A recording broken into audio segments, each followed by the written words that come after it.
Problem number 8, এটা 2012 সালে আসছে। দেখেন বলছে bulls I have no debt, তাদের বর্তমানে কোনো ঋণ নাই এবং তাদের মার্কেট ভ্যালু হচ্ছে তো 1 লাখ টাকা। Earning before interest and tax মানে ইবিআইটি তাদের দেয়া আছে 6,000 টাকা। If economic conditions are normal, যদি ইকোনমিক অবস্থাটা স্বাভাবিক থাকে তাহলে তাদের ইবিআইটির মান হচ্ছে 6,000। If there is a strong expansion in the economy, যদি ইকোনমিতে এক্সপান্ড করে মানে ইকোনমির অবস্থা যদি ভালো হয় তাহলে ইবিআইটিটা প্রিভিয়াসলি যে 6,000 ছিল তার থেকে 30% বাড়বে।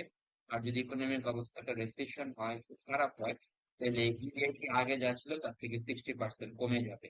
তাহলে ইনিশিয়াল অবস্থায় 6,000, ইকোনমি ভালো হইলে 30% বাড়বে, ইকোনমি খারাপ হইলে আবার 60% কমবে। এটা কি বুঝছি? আচ্ছা,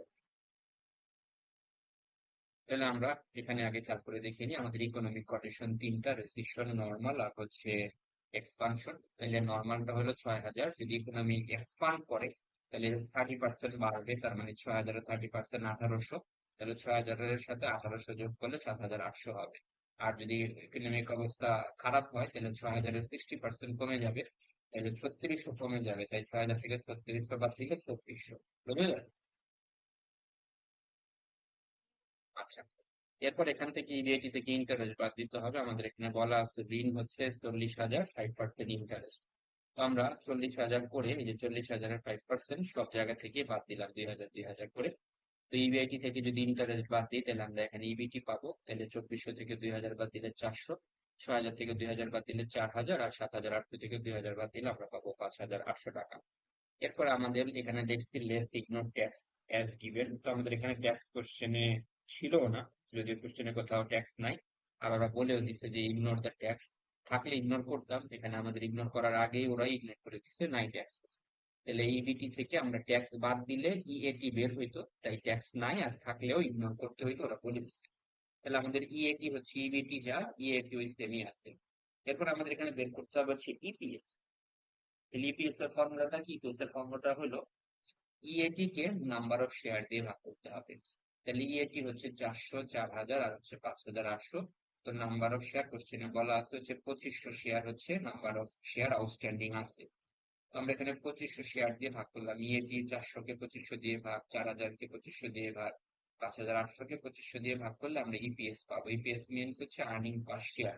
প্রতিটা শেয়ার থেকে কি পরিমাণ আর্নিং হয় সেটাকে ইপিএস বলে। তাহলে এখানে 0.16, এখানে 1.60, আর এখানে হচ্ছে 2.32। তাহলে আমাদের কোশ্চেনের ফার্স্ট সেকশনটাই হচ্ছে ক্যালকুলেট দ্য ইপিএস, প্রত্যেকটা সেকশনের ইপিএস বের করো, আমরা করলাম। এরপরে বলছে calculate the percentage of change, EPS এ আগের থেকে বর্তমানে কি পরিমাণ চেঞ্জেস আসছে সেটা বলো। তাহলে আমরা ইপিএস করার পর এবার চেঞ্জেসটা বলি।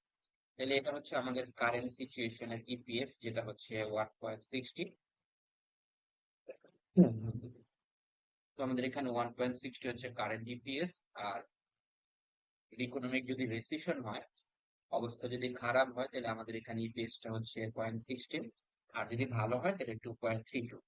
তাহলে কত পার্সেন্ট চেঞ্জ হয়েছে সেটা আমাদেরকে করে দেখাইতে হবে। তাহলে এটা কিভাবে করব? আগে এক্সপানশনটা দেখি। আপনি যে কলামের পার্সেন্টেজটা বের করতে চান ওই কলামের আনসার থেকে আপনি নর্মাল আনসারটা বিয়োগ দিয়ে নর্মালটা দিয়েই ভাগ দিবেন। তো আমরা 2.32 এই কলামের আনসার বের করতে চাই, তাহলে 2.32 থেকে নর্মাল যে ইপিএস 1.60 এটা বিয়োগ দিয়ে নর্মালটা দিয়েই ভাগ। তাহলে আমরা 100 দিয়ে গুণ দিলে দেখতে পাইলাম যে আমাদের নর্মাল ইপিএস হচ্ছে 1.60। ইকোনমিক কন্ডিশন যদি ভালো হয় তাহলে আমাদের ইপিএস বেড়ে যাবে হচ্ছে 45%, মানে যে 1.6 থেকে 2.32 মানে 45% বাড়ছে। আর যদি খারাপ হয় তাহলে কি হবে? 1.6 মানে যে কলামের আনসার বের করতে চাই ওই কলাম থেকে আমরা নর্মাল আনসারটা বিয়োগ দিব।